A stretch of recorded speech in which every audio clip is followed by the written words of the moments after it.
Kita ketemu lagi di Talkshow Solusi SDM pagi hari ini. Selamat menjalankan ibadah puasa hari yang keempat hari ini ya. Masih semangat ya, harusnya ya sampai akhir supaya nanti Idul Fitrinya jangkep gitu ya. Seperti biasa kita akan bersama-sama dengan yang punya acara ini. Saya cuma membantunya saja. Magnet Solusi Integra. Ini ada CEO-nya, Bu Novi. Selamat pagi, Mas Adi. Ini kok kayaknya agak jauh sama saya ya. Lu kenapa ya? Iya, nggak tahu tadi digeser ke sini. Karena puasa takut minum ya, takut mokel. Selamat menjalankan ibadah puasa. Terima kasih. Selamat menjalankan puasa juga buat sahabat Merkuri. Sahabat Merkuri ya. Oke, baik, dan tamu kita hari ini adalah ada Mas Agus Kristianto. Panggilannya Mas Kris ya? Ya. Iya, mungkin lebih dekat ke mikrofon Mas Kris. Oke, Pak. Ditarik aja bisa itu. Dan Mas Agus Kristianto STMM ini adalah manajer HRD dan GE PT Kencana Maju Bersama. Ya, benar. Apa itu PT Kencana Maju Bersama? Ya, kita perusahaan distribusi untuk baja ringan. Baja ringan. Baja ringan. Oke. Iya, jadi kayak kanal C dan sebagainya untuk salah satu building material ya. Yang biasanya teman-teman pakai untuk pengganti kayu di reng, Nggih. dan sebagainya. Oke, semua itu ya. Demikian juga untuk material atap kita juga ada seperti itu. Distributor ya. Distributornya karena untuk manufakturnya ada di Mojokerto, salah satu grup kita juga PT grup. yang lain. Oh, PT yang lain tapi masih satu holding. Iya, benar. Oke, kalau Kencana apa tadi itu Maju Bersama itu menangani distribusinya. Benar, ya, distribusi. Kantor di mana Mas Kris? Kantor di pusat kota Surabaya. Jadi semua orang pasti paham. Oke. Kalau di situ ada bangunan putih dan lancip di pusat kota Tugu Pahlawan. Kita persis di seberangnya. Di Oh, sisi tak kira di baratnya. bawahnya Tugu Pahlawan. Di seberangnya. Di seberangnya. Oh, Iya. oke. Jalan Pahlawan berarti. Jalan Pahlawan. Kalau tepatnya Jalan Bubutan. Oh, ikut bubutannya. Oh, Bubutan. seberang sininya. Tapi tempatnya persis di depannya Tugu Pahlawan, Mas. Oh, Jadi oke. kalau pas 10 November upacaranya paling depan. Oh, gitu ya. Iya. Oke. So far so good? Sehat-sehat semua, Pak. Iya. Iya. Perusahaan juga sehat ya? Semuanya sehat-sehat semua. Iya. Cabangnya di mana aja, Pak? KMP ada di mana aja gitu? Ya, puji Tuhan sampai hari ini kurang lebih hampir 50. 50. Hampir 50. Oke. Di Iya. semua ibu kota provinsi dan beberapa kota karisdenan ada kita. Kalau pusatnya memang Surabaya, Mas Kris? Pusatnya ada di Surabaya. Oke, Iya. baik. Dan itu perbincangannya perkenalannya dengan PT Kencana Maju Bersama. Sudah berapa lama ini? Kalau secara official perusahaan ini baru 2019, Pak. 2019. Iya, tapi sejak rintisan bergabung dengan induk perusahaan yang di manufaktur kurang lebih tahun 91 sudah mulai merintis untuk penjualan dan distribusi. Artinya 2019 itu mulai dilepas Ya, benar. menjadi PT sendiri PT gitu. sendiri, ya. Kalau pabrik di mana? Manufakturnya di mana? Di Mojokerto? Di Mojokerto. Iya, di Puri Mojokerto. Mereknya apa? Kencana. Oh, Kencana. Iya, mereknya Kencana. Kalau di produknya itu ada inisial kayak huruf K ya, kayak apa? Senjata tradisional Australia. Oh, apa namanya? Apa itu namanya? Senjata tradisional itu? Bumerang. Bumerang. Bumerang. Benar. Iya. Ya, oke. Tapi kita tidak sedang bicara soal kanal C ya, karena Bu Novi dan saya nggak pernah nukang, jadi ya nggak seberapa tahu. Kita bicara soal menarik ini, karena ini esensinya esensi gitu ya, proses rekrutmen ya. Iya, betul, Mas. Dan kalau Bu Novi ngasih judul, ngasih triggernya itu mau cari super team, dapat super drama. Salahnya di mana? Nah, kita akan cari, kita akan belajar banyak dari Mas Kris secara pribadi dan juga selaku manajer HRD dan GE dari KMB. Ya. Iya. Oke, Bu Novi, hari ini kita akan banyak berbicara tentang sisi apanya dari proses rekrutmen. Dari sisi bagaimana sih sebenarnya gini, saya yakin semua pengelola HR itu pernah melakukan proses rekrutmen seleksi. Tetapi juga di dalam proses rekrutmen seleksi ini saya yakin juga seringkali dikomplain gitu kan. Dikomplain karena yang didapat kok orangnya jadinya seperti ini, kok dapatnya begini, kayak gitu tadi itu. Jadi apalagi kalau yang akhir-akhir ini misalnya kita ini carinya ini kan cari orang yang benar-benar bisa cocok dengan banyak perubahan yang terjadi gitu kan. Artinya tadi itu seperti judulnya, maunya cari super team. Kok yang didapat itu super drama gitu. Jadi dikit-dikit bikin kita ini sebagai pengelola HR tuh kukur-kukur, garuk kepala, tebas dada gini ya. Harusnya tugas sudah selesai, tapi ada tugas tambahan untuk menyelesaikan drama-drama ya. Oh iya. Iya.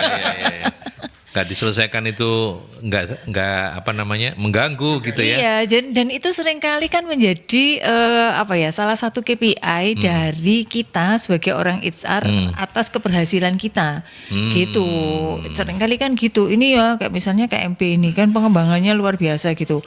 Orangnya ini harus selalu tersedia. Kita juga nggak memungkiri bahwa di dalam proses bisnis kita itu akan ada saja orang yang resign kayak gitulah, nggak cocok, pensiun, terus mohon maaf meninggal dunia, kan itu selalu ada yang seperti itu. Nah ini pemenuhan kebutuhan ini kan selalu jadi misalnya salesnya ditanya, kok targetmu nggak tercapai, orangnya kurang ya, sama HR nggak dipenuhi kayak gitulah. Terus ini kenapa juga ini nggak tercapai? Oh iya, yang dicari kemarin tuh orangnya memble misalnya kayak gitu, ini nggak tahan banting dan sebagainya. Nah itu kan akhirnya panjang ke proses bisnisnya kayak gitu Mas. Itu mungkin kalau orang sales gitu ya, ini karena kebetulan distributor. Tapi kalau misalnya di tempat-tempat yang lain itu juga akan seperti itu.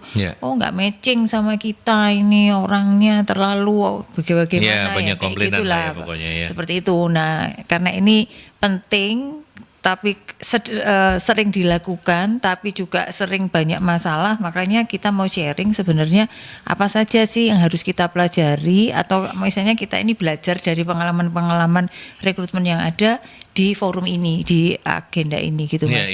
Supaya kemudian jadi reminder buat kita semua, karena bisa jadi kita sudah sangat sering melakukan proses rekrutmen, tapi ya begitu-begitu saja, kita tidak mencoba mengevaluasi, nggak mempelajari data-datanya, terus kemudian juga tidak melakukan perbaikan di dalam proses yang kita lakukan. Ya, event itu sudah melalui tahapan-tahapan yang benar pun masih kadang-kadang bisa meleset ya. Betul. Kalau orang HR tuh bilang kayak rekrutmen tuh segojangan gitu ya Pak. Iya, segojangan. Iya, makanya. Tapi kalau nggak ada uyanya ya nggak enak ya. Tapi kita ini puasa Bu Novi. Oh iya, kenapa saya mulai ya dengan membahas makanan. Kita mulai saja dengan pentingnya employer branding dalam menarik talenta terbaik. Apa komentarnya Mas Chris? Nanti mungkin saya juga ke Bu Novi. Ya, ini penting juga ya pihak company atau perusahaan untuk menarik para calon kandidat karyawan. Itu dengan kemasan yang menarik. Misalkan dari sisi fisik, wah ini perusahaannya kelihatan tampilannya oke. Bersih, rapi, itu kesan pertama. Kemudian kesan kedua ketika kita masuk, respon dari anggota organisasi, cara memperlakukan tamu yang hadir dan sebagainya. Terus kemudian aktivitas-aktivitas di perusahaan itu, misalkan kayak employee engagement-nya ya, disampaikan di sosial media, jadi semua orang bisa lihat, oh perusahaan ini aktivitasnya oke, ikatan dengan karyawan oke dan sebagainya. Itu seperti aku pingin masuk di perusahaan seperti ini. Nah, berbeda kalau kesan pertama kita masuk, ini perusahaan kok jorok banget ya, nggak teratur, parkiran tuh amburadul. Itu kesan pertama sudah nggak pas ini perusahaannya. Seperti itu kesan pertama memang branding memang diperlukan. Iya, harus seperti itu. Bu Novi ada komentar untuk ini? Iya, jadi employer branding ini, employer itu kan perusahaan ya Mas. Jadi kayak employee kan karyawannya, employer adalah perusahaannya. Jadi branding terhadap tentang perusahaannya. Nah, ini tadi juga sudah dijelaskan oleh Pak Kris bahwa di awal bahwa ini adalah satu hal yang penting untuk menarik kandidat yang terbaik. Artinya kalau kita bicara ini konsepnya kan mungkin bukan rekrutmen tapi sekarang talent acquisition. Kalau talent acquisition itu kan kita ini berusaha menarik orang-orang yang nanti kita anggap berbakat dan kemudian kita harapkan bakat mereka bisa teraktualisasi di kinerjanya kan seperti itu. Nah, menarik orang-orang yang berbakat seperti ini itu kan pasti ada hal-hal yang membuat karena mereka berbakat, mereka ini tidak biasa. Maksudnya orang yang punya sesuatu yang lebih, maka ada daya tarik yang harus kita miliki supaya kemudian si kandidat ini mau melamar gitu kan. Nah itu antara lain apa tadi sudah dijelaskan kalau ketika kita tahu misalnya image tentang perusahaan, misalnya ngecek di website, oh ada gitu ya disebutkan PT KMB. Nah itu kita lihat di websitenya, kita bisa lihat, oh oke kita orang jadi tahu benar-benar, oh ya saya nanti ini cocok nggak sama aspirasi karir saya gitu. Jadi ini sudah harus dibangun dari awal, karena kalau kita bicara talent kan dia pasti akan lebih pemilih kayak gitu ya. Betul. Mas Aldi. Dia sudah punya image yang baik gitu. Jadi lihat dari itunya. Terus misalnya pas diundang wawancara benar-benar oh ini tempatnya, terus kemudian lingkungan kerjanya, terus orang-orangnya juga menyenangkan. Termasuk juga apa yang nanti disampaikan ketika selama proses rekrutmen, pengalaman mereka mengalami proses rekrutmen, apakah buat mereka ini nyaman betul. Saya katakan nyaman karena bisa jadi kan ada juga yang misalnya ketika di dalam proses seleksinya itu telatan, yang wawancara nunggunya lama kayak gitu. Terus kemudian juga ketika proses interaksi dengan mereka atau pas wawancaranya itu tidak menyenangkan kayak gitu. Nah ini kan bisa juga membuat buat mereka menjadi kayak ilfil gitu kan Mas Aldi. Seperti itu. Terus tadi itu terus suasananya. Terus kemudian juga, nah ini hal lain yang mereka bisa tangkap dari yang tidak terlihat. Jadi misalnya dari cerita orang yang orang-orang di perusahaan yang bercerita tentang perusahaan itu, atau orang luar yang bercerita tentang perusahaan itu. Nah ini kan juga sesuatu yang kemudian perlu kita bangun gitu. Jadi membangunnya mungkin tidak hanya yang secara fisikal saja, tetapi juga hal-hal yang tadi itu yang tidak terlihat, yang berkaitan dengan budaya, lingkungan kerja, dengan iklim kerjanya, itu yang perlu juga kita sampaikan keluar tanda petik untuk kemudian supaya orang tertarik, supaya tadi itu kita dapat orang yang bagus, kita kita menampilkan bahwa kita punya sesuatu yang berbeda di antara perusahaan-perusahaan yang mereka mau apply seperti itu, dan berharap bahwa mereka akan bisa berkembang karirnya di sana. Iya. Oke, saya balik ke Mas Kris. Mas Kris, kalau boleh belajar ya, bagaimana kemudian KMB melakukan brandingnya ini, karena kan yang dijual kan kanal C, kanal C-nya dilukis wah pirek perusahaan ini gitu. Boleh nggak kita belajar sepanjang yang masih bisa disampaikan? Kalau yang rahasia ya monggo. Tapi intinya begini, apa sih yang bisa di branding? Karena kebetulan kan perusahaannya kan kalau misalnya perusahaan manufacturing gitu kan bisa, oh iya pabriknya ini safety, pabriknya apa. Nah kalau distribusi gini bagaimana yang selama ini dilakukan Mas Kris? Ya, kita punya salah satu media sosial yang kita pakai ya, Instagram itu. Setiap aktivitas perusahaan yang menghubungkan antara tim, sesama karyawan dan sebagainya, kita upload di sana. Jadi aktif sekali di situ ya. Oke. Jadi itu karena kita perusahaan distributor, aset terbanyak adalah human. Kita nggak punya mesin, kita nggak punya kan. Betul. Berapa sekarang yang dibawa kendali Mas Kris untuk karyawan di KMB? Per Sabtu kemarin waktu saya buka data itu 670. Hah? 670. Oh itu wilayahnya sampai di seluruhnya? Seluruh Indonesia. Under Mas Kris? Iya benar. Luar biasa. 670. Ini kalau bikin partai lumayan ya. Mas Kris bisa jadi partai KMB gitu. Iya, bisa jadi ini loh, pengikutnya banyak kan? Presiden partai. Iya, presiden partai. Oke, 670. 670. Jadi setiap aktivitas baik itu teman-teman yang di pusat maupun di cabang, itu kegiatannya kita sampaikan di Instagram. Sehingga audien itu bisa tahu, oh perusahaan ini aktivitasnya banyak sekali ya. Terus kemudian juga kita aktivitas mengenai pengenalan produk kita sisipkan juga di sana. Jadi produk-produk kita sampaikan juga biar masyarakat juga tahu, oh perusahaan ini bergerak di bidang ini, produknya adalah ini. Aktivitas di dalamnya antar karyawan, misalkan kita ada acara gathering bareng dan sebagainya, kemudian acara penanaman pohon, itu juga kita masukkan di sana Mas Aldi. Oke.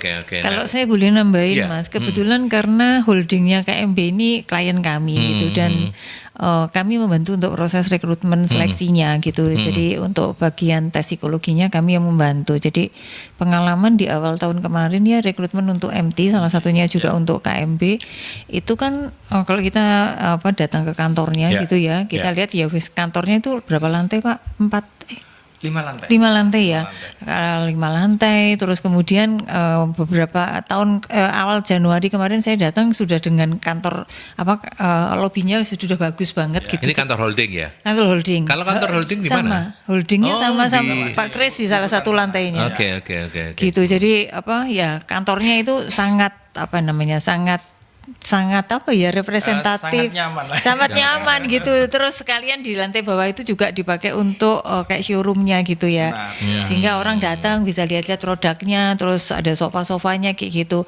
Dan treatment pas rekrutmen seleksinya menurut saya juga oke gitu ya. Tesnya di ruang yang sangat bagus, yang representatif gitu, yang di situ ada smart room ya, smart home-nya, pakai konsep home. smart home di dalam ruang yang dipakai seleksi itu. Terus ya kandidat disediakan ada minuman teh, kopi gitu kan, air panasnya, terus disediakan snack makan siang kayak gitulah.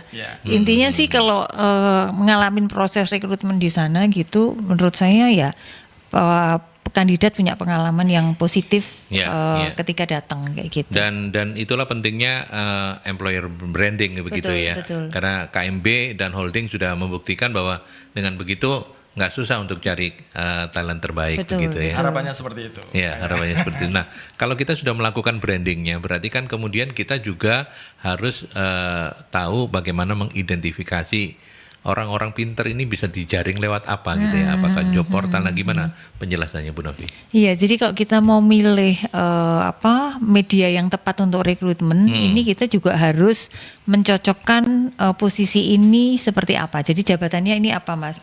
Karena tidak semua salah satu media itu cocok untuk semua. Gitu. Jadi kalau misalnya kita mau carinya yang fresh grade gitu atau pekerjaan-pekerjaan yang tanpa pengalaman, itu biasanya efektif kalau kita pakai job portal. Job portal aja kayak gitu ya. Karena yaitu peluangnya banyak lah kayak gitu.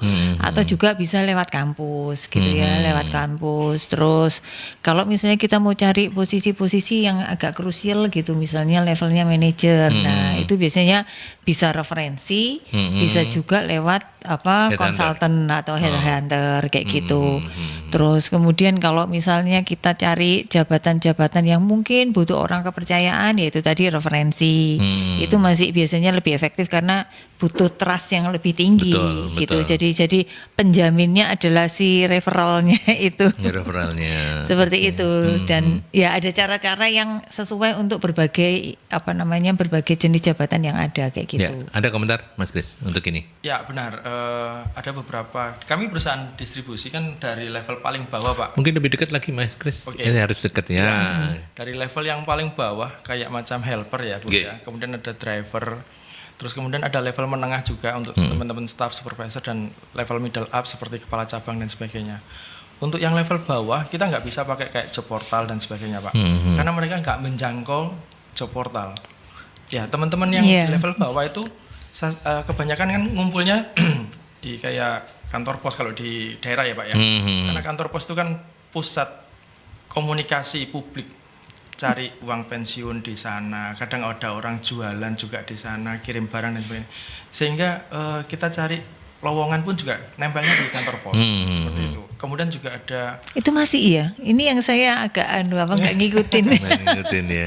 Ya, ada beberapa daerah yang masih ya untuk aktivitas itu ya. Terus kemudian ada juga orang Jawa istilahnya gedok tular. Yeah. Gedok tular. Jadi tadi udah disampaikan ada istilahnya referensi. Jadi kita mungkin ada saudara, teman, tetangga dan sebagainya. Itu untuk level-level yang middle low. Sementara yang middle seperti job fair kita bisa efektif. Kemudian untuk yang up kita bisa pakai job portal. Job portal pun kita nggak bisa sembarangan ya.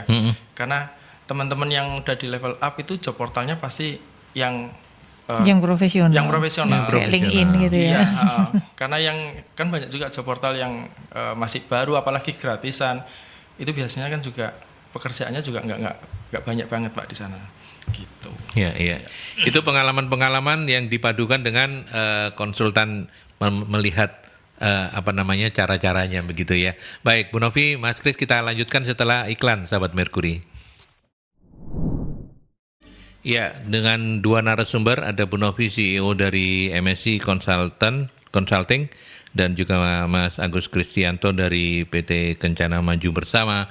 Silakan untuk Anda gali beliau berdua melalui line telepon boleh di 031 562 0096 atau 567 9696, atau juga melalui WhatsApp boleh di 081 730 0096.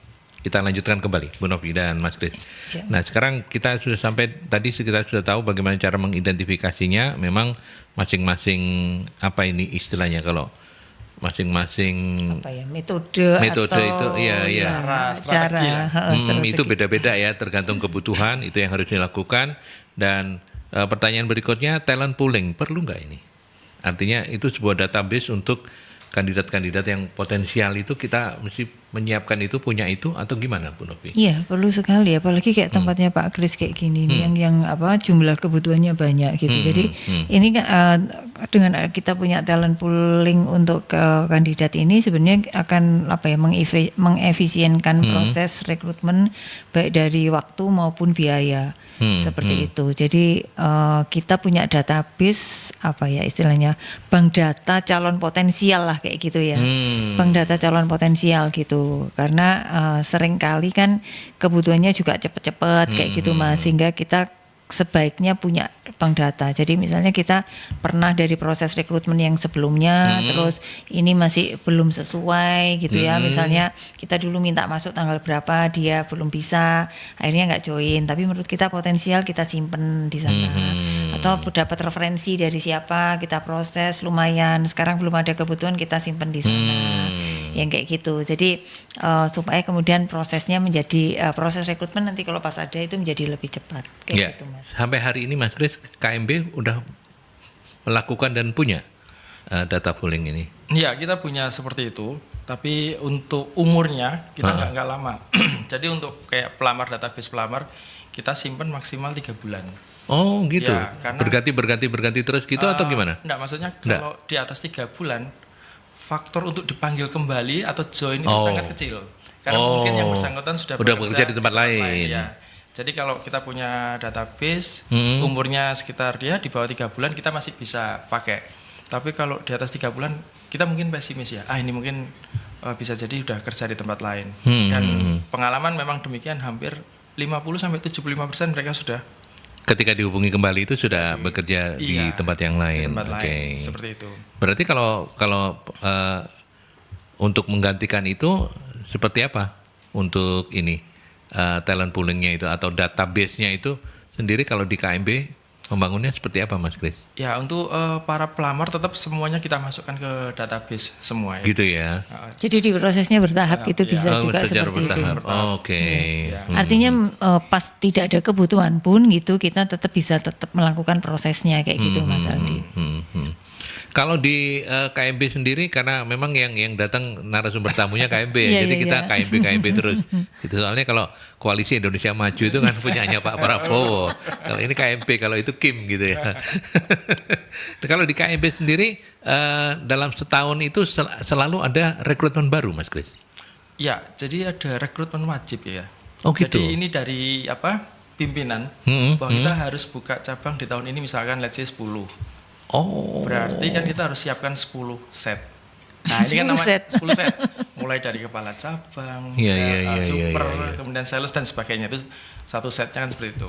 Kemudian ada juga pemenuhan untuk replace yang mereka keluar. Iya.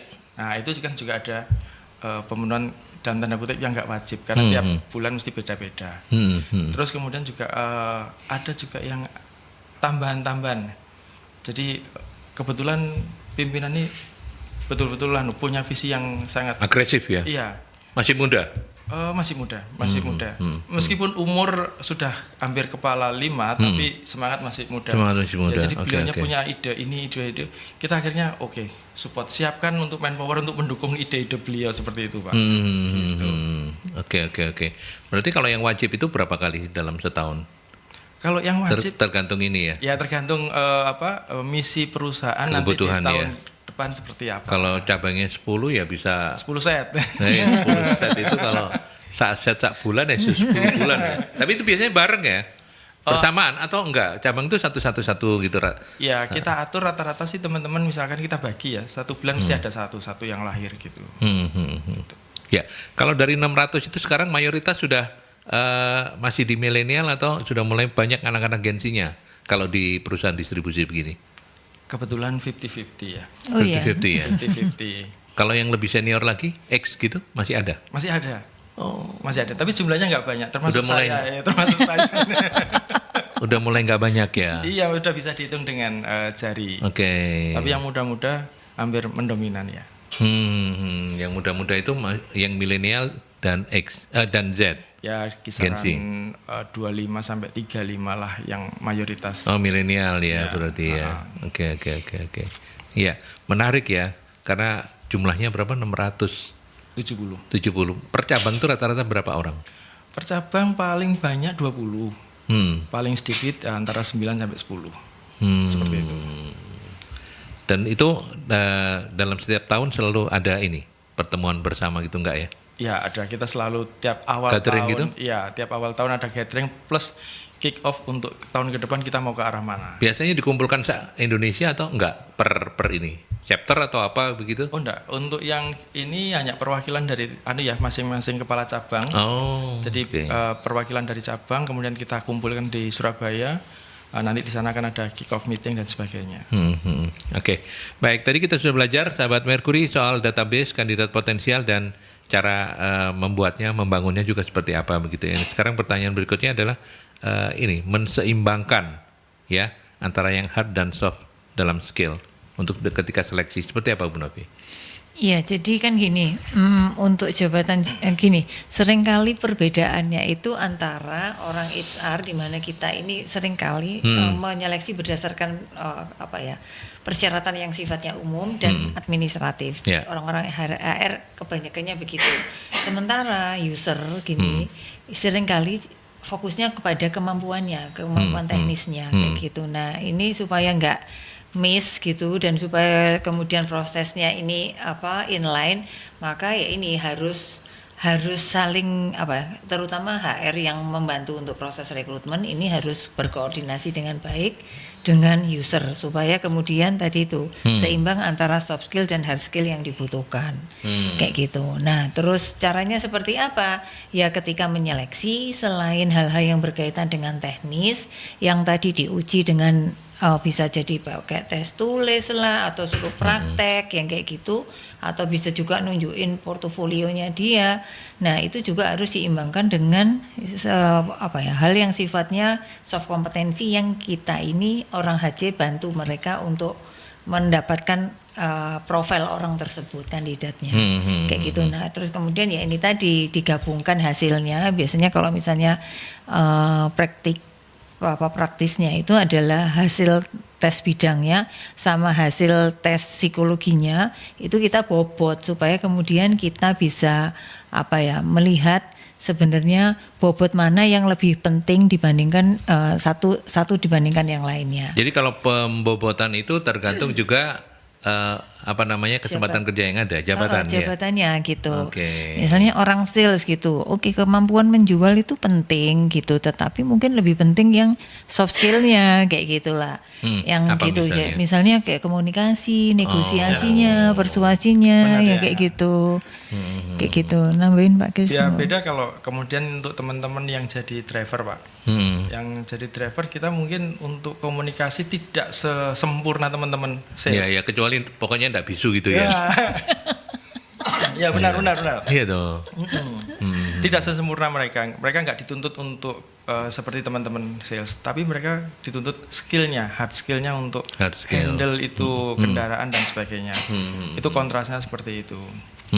Kalau secara mayoritas saya membayangkan kalau di perusahaan distribusi itu lebih banyak hard skill yang dibutuhkan. Benar begitu atau enggak, Mas Kris? Tiap company beda-beda ya. Oke. Ya, jadi apalagi sekarang itu perusahaan yang ini tim intinya kebanyakan sales, sementara untuk tim delivery, driver dan sebagainya biasanya menggunakan pihak ketiga. Sekarang kan banyak juga perusahaan-perusahaan. Kalau kita belajar dari KMB itu pure distribusi atau ada teman-teman sales yang juga memang Iya, kita ada. Tugasnya menjual. Ya, ada teman-teman sales juga. Oh. Ada teman-teman sales. Jadi kalau lihat jumlahnya 50-50 ya. 50-50. Antara tim gudang, gudang ini teman-teman helper, driver dan sebagainya, dan tim penjualan. Jadi komposisinya separuh-separuh. Nah itu menyesuaikannya ya tadi itu ya Bu Novi, tergantung kebutuhan ya. Tergantung kebutuhan ya Mas. Jadi mesti duduk nih orang HR-nya sama usernya. Ini kalau mau nyarinya itu apa? Misalnya dari pengalaman, misalnya ini rekrut driver gitu ya. Oh oke, ternyata kalau driver sih menurut saya memang teknisnya harus lebih ini karena safety ya di jalan bawa barang segala macam kayak gitu. Komunikasi ya itu tadi lebih ke lebih ke kemampuan berkomunikasinya, terus ya sopan yang begitulah gitu, ndak harus yang seperti apa kayak gitu. Mungkin orang-orang IT kayak gitu. Nah itu orang IT juga itu teknisnya yang lebih dibutuhkan gitu. Ya softnya berarti soft skillnya. Kemampuan teknisnya, terus soft skillnya mungkin ya bisa menjadi nilai tambahnya kayak gitu.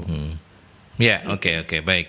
Nah sekarang kita juga tidak bisa meninggalkan kemajuan teknologi ya, kayak AI dan lain sebagainya. Nah itu sendiri sejauh mana kemudian bisa membantu, terutama juga perkembangan dalam teknologi rekrutmen di HR kan terus berkembang ya Bu Novi ya, teknologinya juga ikut berkembang. Nah kedua-duanya itu bisa sejauh mana bisa membantu proses seleksi tanpa tetap aja sih sebagai manusia kan makhluk sosial ya, kita kan nggak mungkin cuman hubungannya lewat dunia maya semua gitu. Nah, gimana komentarnya? Bu Novi dulu deh.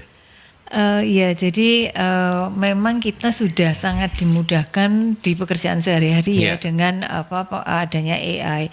Tapi ya itu sebenarnya menurut saya tetap kata kuncinya dia alat bantu gitu ya. Operator atau main operatornya itu harus tetap kita sebagai manusia gitu. Jadi misalnya gini, kalau misalnya katakan rekrutmen pakai job portal gitu kan, itu kan sudah banyak masuk. Terus kemudian kita mau nyeleksi kan mereka sudah bisa setting ya, dari berdasarkan pendidikan, pengalaman kerja kayak gitu. Itu sebenarnya sudah bisa dilihat kalau difilter lah ya. Difilter. Terus kalau usia mereka kalau jenis kelamin nggak ada ya, jenis kelamin itu mereka nggak pakai itu gitu. Usia juga nggak, karena itu prinsip equal employment opportunity. Jadi kayak job portal yang kayak job street itu. Zaman dulu mungkin masih ada. Dulu ada, mungkin di sekarang koran boleh. Mengira-ira dari namanya ya. Iya. Agus, lanang iki. Bukan Novi, hanya gitu. Maksudnya Agus. Oh, ini mesti kelahirannya ini kalau nggak Gen X, X awal atau X atau milenial awal gitu ya. Iya. Lahirnya Agustus. Namanya Azura misalnya. Wah, ini mesti Gen Z nih. Iya, kalau Agustus lahirnya Agustus agak gundul sedikit. Oke. Ya, jadi gender nggak ada. Job portal itu sebenarnya udah nggak boleh Mas. Jadi kalau kita baru mau masang aja nih, kita menyebutkan laki perempuan itu di sana nggak bisa. Langsung nggak bisa diupload. Warnanya abu-abu lah. Nggak bisa diupload. Usia juga nggak boleh Mas, kayak gitu. Jadi di sana itu benar-benar yang background misalnya akuntansi, hukum, yang gitu-gitu bisa. Gitu, pengalaman kerja bisa kayak gitu Mas. Terus lokasi bisa. Padahal usia itu gaji yang diharapkan bisa. Usia itu penting banget ya sebenarnya ya. Nah, itu nggak boleh. Itu menyalahi itu tadi HAM. Oh. Menterinya gitu. Menakutkan sekarang ya. Natalius Piga itu kan menakutkan wajahnya. Gitu Mas. Jadi kita sudah bisa pakai dengan tadi itu kecanggihannya AI, kita sudah bisa nyortir. Paling enggak lamar misalnya 10.000 gitu, kita sudah bisa sortir tinggal jadi 2.000. 2.000 nanti kita mau sortir apalagi perketat yang lokasi misalnya gitu. Kalau Pak Kris nyari di mana. Nah, kita seleksi berdasarkan itu bisa. Nah, itu kan salah satu kemudahan Mas kayak gitu. Terus kemudian manggil itu di sana sudah ada sarananya ya untuk manggil gitu. Untuk manggil langsung kita cocok ini mau dipanggil kapan atau disuruh tes apalah, itu langsung emailnya bisa tersambung gitu. Tinggal kita klik kayak gitu. Itu kan sebenarnya memudahkan Mas. Nanti kalau sudah datang panggilan pertama, biasanya nggak tahu kok di Pak Kris seperti apa, tapi kalau kita biasanya ada kayak tes psikologinya. Tes psikologi itu juga kita sudah bisa pakai tinggal kita orangnya ada email address-nya, kita setting, kemudian kita emailkan, kita minta dia mengerjakan kapan kayak gitu. Oh, artinya psikotes pun tidak harus ada tatap muka ya, bisa Tidak, dengan itu. gitu. Oke. Artinya kita kan sudah, kalau misalnya kita ini sehari harus katakan bandingkan dulu ngetes gitu ya, standby seharian gitu. Paling cuma dapat berapa gitu ya. Iya, Sekarang itu kan effortnya, terus kemudian scoringnya gitu kan Mas, bisa 2 hari baru itu pun sudah ngelembur-ngelembur baru bisa selesai gitu. Kalau sekarang ya sudah setting itu orang yang ngerjain kapan, pokoknya hasilnya sudah masuk, tinggal kita nge-sort berdasarkan ranking kayak gitu. Plus wawancara itu kita juga ada tools yang kemudian kita sudah setting pertanyaan Dia tinggal jawab aja dia gitu. tinggal jawab, dia jawabnya pakai video gitu, terus kemudian analisanya keluar Mas. Oh. Analisa profil orangnya itu sudah keluar Dari sih. jawaban-jawaban Dari dia jawaban-jawabannya itu. dia, Oke. dari ekspresinya, dari gerakan pupil matanya itu bisa keluar. Nah, kan sudah banyak dimudahkan seperti itu. Nah, sebenarnya tugas kita ini lebih mudah untuk di proses akhir, mana yang mengerucut yang sudah sesuai. Nah, itu yang kemudian kita harus kalau saya bilang itu validasi ya. Karena ada hal yang berkaitan dengan motivasi, terus ekspresi bahasa tubuhnya, terus yang begitunya itu nggak bisa diwakili oleh tools tadi. Jadi kita harus bener ngelihat orangnya kayak gitu kan Mas. Iya. Jadi kayak gitu. sampai kapanpun profesi HR itu nggak akan tergantikan ya. Tidak tergantikan, dan kalau iya, perusahaannya seneng. tutup kayak Mas Kris seneng Mas Kris. iya, kayak perusahaan tutup kayak yang barusan di Jawa Tengah itu, Iya. itu HR-nya pasti yang keluar terakhir. Siapa yang beresi orang-orang itu, Mas? Oh iya, kalau ataupun harus pilot itu Iya. tetap yang terakhir. Tetap yang terakhir. Ya ambil soro ya HR itu ya. Mas Kris ada komentar nggak soal yang tadi soal AI, kemudian juga teknologi yang sudah memudahkan. Kapan sih atau seperti apa sih intensitas dari sentuhan humanis yang tetap dibutuhkan itu selama ini? Ya. Kalau di KMB? Kalau di KMB untuk teman-teman yang office, ya kita sentuhannya adalah di sesi terakhir, Mas. Gitu ya? Ya, Oke. kalau di sesi awal tadi seperti disampaikan Bu Novi, memang kita sudah Semua terbantu bisa oleh dibantu. teknologi ya. Iya, Tapi iya, untuk iya. di sesi terakhir, Hmm. kita ingin memastikan ya yang digambar, yang di video, yang difoto itu sesuai dengan Oke. realitanya. Iya, Nah, iya. Jangan sampai biasanya kan sekarang ada video yang pakai pemanis wajahnya, beautify itu. Beautify itu. Mungkin Mas Aldi jadi kelihatan kayak umur masih 24 Mantap. gitu ya. Tapi setelah dilihat fisiknya, lah ya ampun, kenapa? Ini foto 10 tahun yang lalu. Bukan ternyata tua, gitu. bukan tua, senior tiba. Seperti itu. Jadi untuk memastikan Ya, di ya, sesi ya. terakhir. Tapi untuk teman-teman yang di lapangan itu penggunaan teknologi memang jarang. Jadi sentuhan pertama memang langsung human ya. Ya, human, Karena ya. Oke. kita untuk teman-teman yang di gudang dan sebagainya, kita kan pingin fisiknya ini ya bisa bekerja di ya paham, gudang. paham. Jangan sampai teman-teman yang Letoy gitu ya, Nah, yang fisiknya kurang kuat gitu. membebani temannya. Jadi seperti beban. itu. Jadi ada beberapa bagian yang ya kita bisa di akhir, ada yang dimulai dari Dimulai depan. ya artinya tidak semua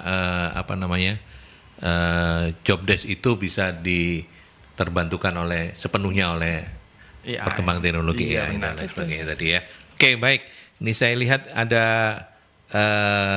Pak Ridwan yang sudah menitipkan pertanyaan, tapi kita masih break ke iklan. Mas Kris dan Bu Novi, kita ke iklan dulu. Oke, kita lanjutkan kembali. Pak Ridwan, terima kasih untuk sudah menitipkan pertanyaan. Pertanyaannya begini, soft skill seperti apa yang sangat mendukung performa seorang marketing katanya? Dan gaya komunikasi seperti apa yang dianggap perfect untuk seorang sales? Monggo silakan. Saya ke narasumber tamu dulu, Mas Kris. Iya, sepengetahuan saya tidak ada istilah yang pas, yang perfect ya untuk teman-teman sales dan marketing. Karena audien kita itu di luar sana Beda-beda. itu ada ratusan suku dengan dialek dan bahasa. Hmm. Jadi kadang-kala kalau saya bilang kita harus sopan dan sebagainya, ya mungkin itu cocok untuk teman-teman yang di Jawa. Tapi bagi teman-teman yang di luar Jawa, ini ngomong kok pelan sekali ya, kok nggak sacet-sacet ya gitu ya. Oh, bisa begitu jadi bisa ya. jadi cocok teori ini di Jawa tapi tidak di luar Jawa. Luar Jawa. Iya, jadi Oke.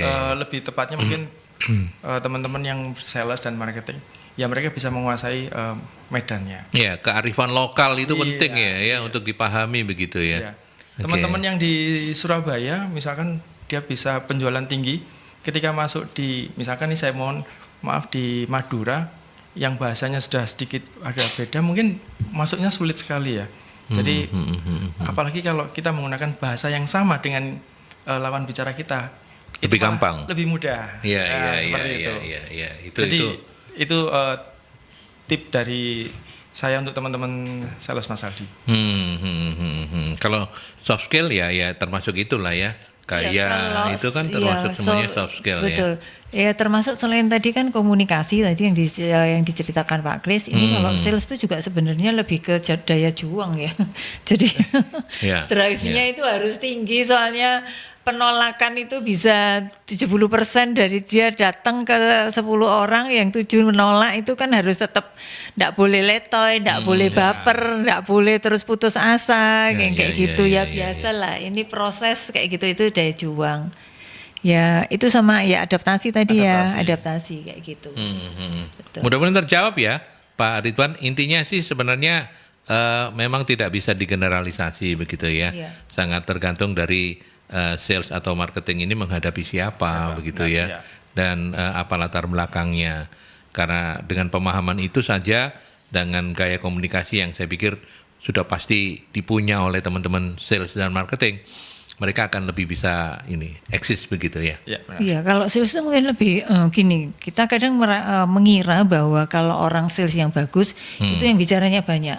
Jadi kemampuan speakingnya banyak, padahal yang dibutuhkan tuh listeningnya, mendengarkan. Benar, gitu. Harusnya begitu ya. Harusnya begitu. Jadi mungkin itu tambahan tadi itu kaitannya dengan komunikasi itu tadi, bukan orang yang ngomongnya banyak, tetapi orang yang sebenarnya lebih pandai dalam mendengarkan. Karena kalau kita mendengarkan dengan baik, kita bisa memahami yang dibutuhkan. Cara menjawab kita pasti juga sesuai dengan yang dibutuhkan. Gitu. Bukan ngecepret terus ngecepret ya. Ngecepret terus cerita produk kita gini gitu kan. Mereka mungkin tidak perlu itu gitu loh, karena kalau itunya sudah terbangun, trustnya terbangun lewat pendekatan tadi, sebenarnya ordernya itu tinggal ting gitu aja. Mungkin izin menambahkan Mas Aldi, kebetulan 24 tahun yang lalu itu saya masuk di dunia sales dan customer service di suatu forwarding di Surabaya. Kemudian saya diajarin oleh senior saya waktu itu untuk produk itu nomor 2 tapi menangkan dulu hatinya. Ketika hatinya dimenangkan, maka isi kantongnya akan keluar semua. Iya. Itu yang kemudian saya produk itu nanti aja deh, pendekatan dulu yang sama customer yang pas gitu. Nanti kalau sudah ada kepercayaan, trust, ya kantongnya mungkin akan jadi. Iya betul. Mas Kris menyampaikan ini. Kalau saya menandainya sebagai ini ilmu kuno, tapi kenapa ya tidak banyak atau belum banyak orang yang mau mengimplementasikan, ya kan? Ini sebenarnya ilmu kuno, karena dari dulu kan kita tahu bahwa kalau orang udah tertarik sama kita ngomong apa aja pasti nurut. Betul. Kira-kira kayak begitu. Oke, itu Pak Ridwan, mudah-mudahan. Kita ke penelpon. Selamat pagi Mercury. Pagi Mas. Ya, Mas Dewa kah? Ya, Mas Dewa ya. Oh ya, benar Oke. Benar sekali. Monggo silakan Mas. Mencari super team jadinya super drama ya. Super drama, betul. Padahal drama itu disukain bangsa Indonesia loh. Gitu ya, banyak drama kita ini ya. Iya, banyak drama. Apalagi main. Mas? Kalau perusahaan yang drama Ciloko Mas. Iya. Tapi buktinya banyak sekali sekarang aparat kita berdrama-drama. Iya. Oke. Tapi apa yang mau ditanyakan Mas Dewa? Ya, ini kan gini ya, apalagi bagaimana bila yang drama itu benar, timnya itu super drama, tetapi kan kesalahan orang barunya, tetapi cara seleksinya dia yang salah. Masalahnya biasanya orang-orang ini diseleksi dengan rekanan ini hasil perkoncoan, hasil keciesan, hasil terus bolo dewe. Akhirnya kan ngomong ambil kiai, cocok yo. Tapi ternyata gara-gara anggapnya orang ini kenal dewe kok, akhirnya mereka kerjanya nggak maksimal karena sing hire itu ternyata ya koncoe dewe. Terus orang barunya kayak ngerasa ngapain saya jadi super tim, kan aku udah jadi masuk dari orang dalam. Itu kan banyak itu seperti itu ya. Orang sudah mengdepak beberapa orang di seleksi tapi sudah diterima, lah kok nggak terima kasih, tapi ya temennya sudah meng-hire ini juga kadang ya mekat nggak bisa konco dewe. Ini kan nggak tren-tren ordal, tren-tren pakai pintu belakang apapun itu kan nggak salah yang direkrut ya. Yang salah kan sebenarnya kan yang ngasih pintu gitu loh. Itu yang pertama. Yang kedua bahwa kalau sudah super drama itu udah terlalu terjadi ya. Nah itu kalaupun bukan yang orang dalam, maksudnya benar-benar pintu benar tapi kok zong, ternyata orang-orangnya ini cuma bluffing, cuma senengane cuap-cuap ya, tadi yang kecepret tuh ya. Kayak aku paling ya kecepret ya, paling diguyu ya. Aku Mas Dewa kecepret ya, nggak apa-apa sih. Yeah. Jadi ini Mas Aldi, gimana nih sudah kadung nemu wong sing model gitu? Yeah. Apakah perlu dia di kalau ini off duty harus di training yang di luar kota, terus yang modelnya yang outbound. Apa harus dibegitukan dulu atau ada metode apa yang benar-benar dia ini bisa dimaui lagi gitu loh, nggak didramain lagi karena kalau udah drama ini susah Mas. Karena kalau sudah halo? Silakan Mas. Ya ini lagi mencoba ini. Halo. Halo Mas. Ya silakan Mas. Jadi untuk kalau sudah di-hire terus dia nggak bisa menjalankan dengan bagus kan juga menyusahkan perusahaan dan ngeluarin biaya lain kan ya. Nanti kalau mengganti orang lagi ya biaya lagi ya. Jadi dua pertanyaan itu semoga ada solusi. Terima kasih Mas. Baik, terima kasih. Monggo selamat pagi. Yang terakhir saya mencatat, jadi kalau sudah kelolosan gimana ini? Sudah diupayakan ternyata yang ke rekrut ini masih suka main drama juga gitu. Mas Kris gimana? Ya, saya kan lihat dulu ya, apakah dramanya ini karakter atau penyakit ya. Kalau tadi kasih contoh misalkan kayak ngecepret tadi ya, ada beberapa teman-teman yang kerjaannya beres, selesai semua dan sebagainya. Meskipun ngecepret gitu ya. Ternyata dengan metode ngecepret dia beres. Itu bagi perusahaan lebih baik daripada diem aja tapi nggak beres-beres. Tapi nggak beres-beres. Tinggal mungkin teman-teman bisa enak beres atau enggak beres pekerjaannya. Itu berarti kan karakternya dia memang suka seperti itu, tapi pekerjaannya beres. Tapi ada juga yang penyakit. Ya penyakit itu dia sepertinya pingin tahu pekerjaan setiap temannya, dia pindah ke tempat ini ngobrol, tempat ini ngobrol. Ternyata di pekerjaannya pun dia enggak beres. Kalau dalam penilaian istilahnya KPI-nya nggak beres.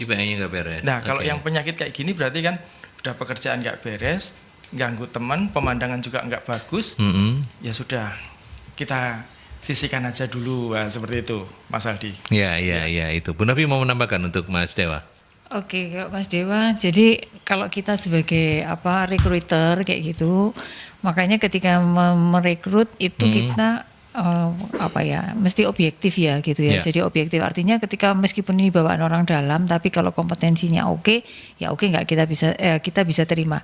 Memang salah satu tantangan recruiter itu adalah begini, ketika kita memutuskan mau merekrut seseorang, itu secara tidak langsung kita ini harus bisa menggambar kira-kira dia tuh pekerjaan kinerjanya itu akan seperti apa meskipun dengan orang yang kita belum tahu gitu. Jadi artinya kita membayangkan bahwa ini adalah talent yang akan berkontribusi.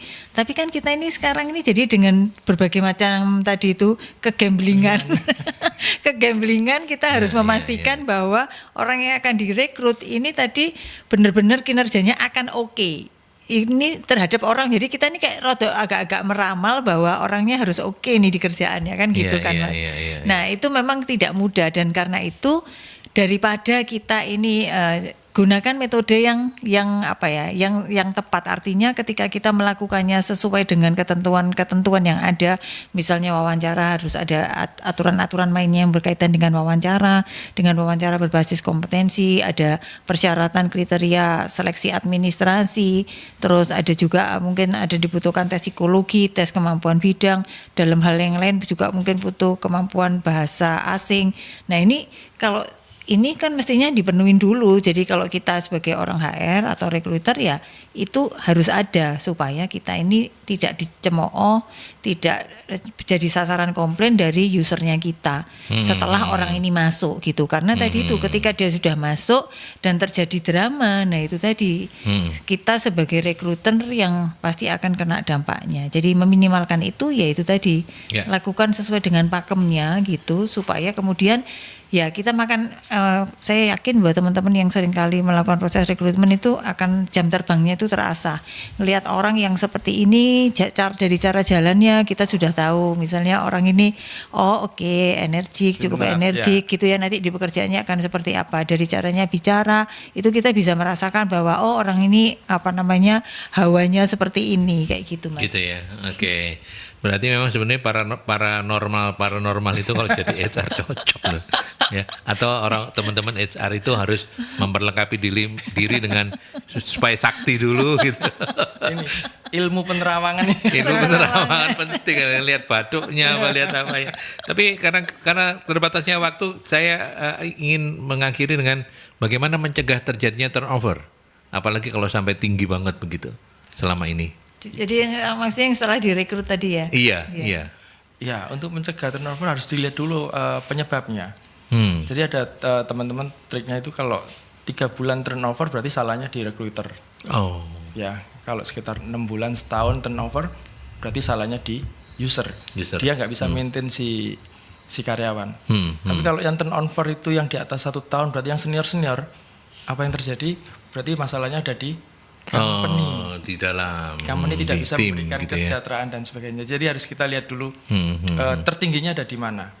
Kalau ada di bawah 3 bulan, oke, berarti recruiter kita yang kurang. Prosesnya kurang kurang bisa. Seperti itu. Iya. Tapi setelah itu ideal semua ya kembali lagi setelah 1 tahun berarti benefitnya si karyawan untuk menarik dia tetap tinggal itu yang harus kita jaga. Itu tipsnya. Kita tutup dengan closing statement dari Mas Agus Kristianto ya. Dari pembicaraan kita soal proses rekrutmen, apa yang paling penting dan harus diperhatikan untuk teman-teman HR yang sedang menonton dan mendengarkan program kita ini? Ya, ilmu HR itu selalu berkembang. Jadi saya mohon kepada kita semua teman-teman HR untuk selalu update informasi, ilmu, supaya tidak berhenti mengenai ke-HR-an. Termasuk juga kita harus memahami generasi yang akan kita hadapi, karena ini generasi sudah berubah-ubah terus, tipikalnya juga sudah berbeda, jadi tetap untuk selalu improve pengetahuan. Seperti itu Mas Aldi. Terima kasih Mas Agus Kris. Bu Novi.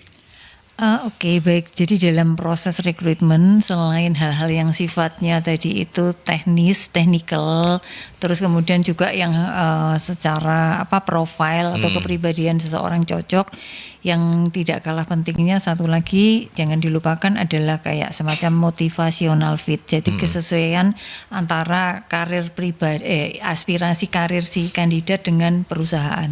Nah itu harus kita jangan lupa untuk itu juga dilihat. Karena itu tadi ketika kemudian dia masuk dan kemudian ternyata aspirasi karirnya itu tidak seperti itu, ya itu tadi bisa mutul di tengah jalan. Mutulnya mungkin biasanya kalau sudah seperti itu biasanya setelah setahun. Karena dia sudah ngelihat enggak cocok, saya bukan ini yang tak harapkan kayak gitu. Nah itu seperti itu. Jadi tadi itu antara lain ya itu tadi ada namanya motivational fit. Ya, apalagi gitu. Untuk teman-teman dari Gen Z ya, yang biasanya memang punya dalam tanda petik pola sendiri gitu. Ada pola sendiri. Iya, artinya style lah, bukan pola, style sendiri gitu. Bu Novi, ada kegiatan apa saja dari ini? Ya, jadi dari MSI ini nanti 7 Maret ini kita buka pelatihan dan sertifikasi pelayanan prima, kemudian 15 Maret pelatihan dan sertifikasi public speaking. Ini kelas dibukanya, dan 22 Maret nanti pelatihan dan sertifikasi public relation, TOT dan sekretaris. Ini semuanya pelatihan yang sertifikatnya ber-BNSP. Ber-BNSP. Oke, baik. Silakan Anda menghubungi nomor saktinya 0811 340 5557. Wah, terima kasih hafal Mas. Saya masih hafal. Mas Kris nggak hafal nomor HP-nya Bu. Nggak hafal saya. Oh, pelanggaran loh. Pelanggaran. Ya, kalau tiap Selasa ketemu hafal dia. Oh, iya, Selasa ketemu apa. Baik, tapi terima kasih banyak sudah meluangkan waktu Mas Agus Kristianto, STMM, Manager HRD NGE PT Kencana Maju Bersama. Sehat-sehat terus Mas Kris. Terima kasih Mas Aldi, terima kasih. Mas Krisnya sehat, keluarga sehat, perusahaan sehat ya. Amin. Itu yang paling ideal ya. Oke, matur nuwun sudah kasih, berkenan. Mas Aldi. Bu Novi, terima kasih Terima juga. kasih Mas Aldi. Sampai di sini solusi SDM kita kali ini bersama para narasumber. Kita ketemu lagi dalam talk show solusi SDM minggu depan. Sampai jumpa.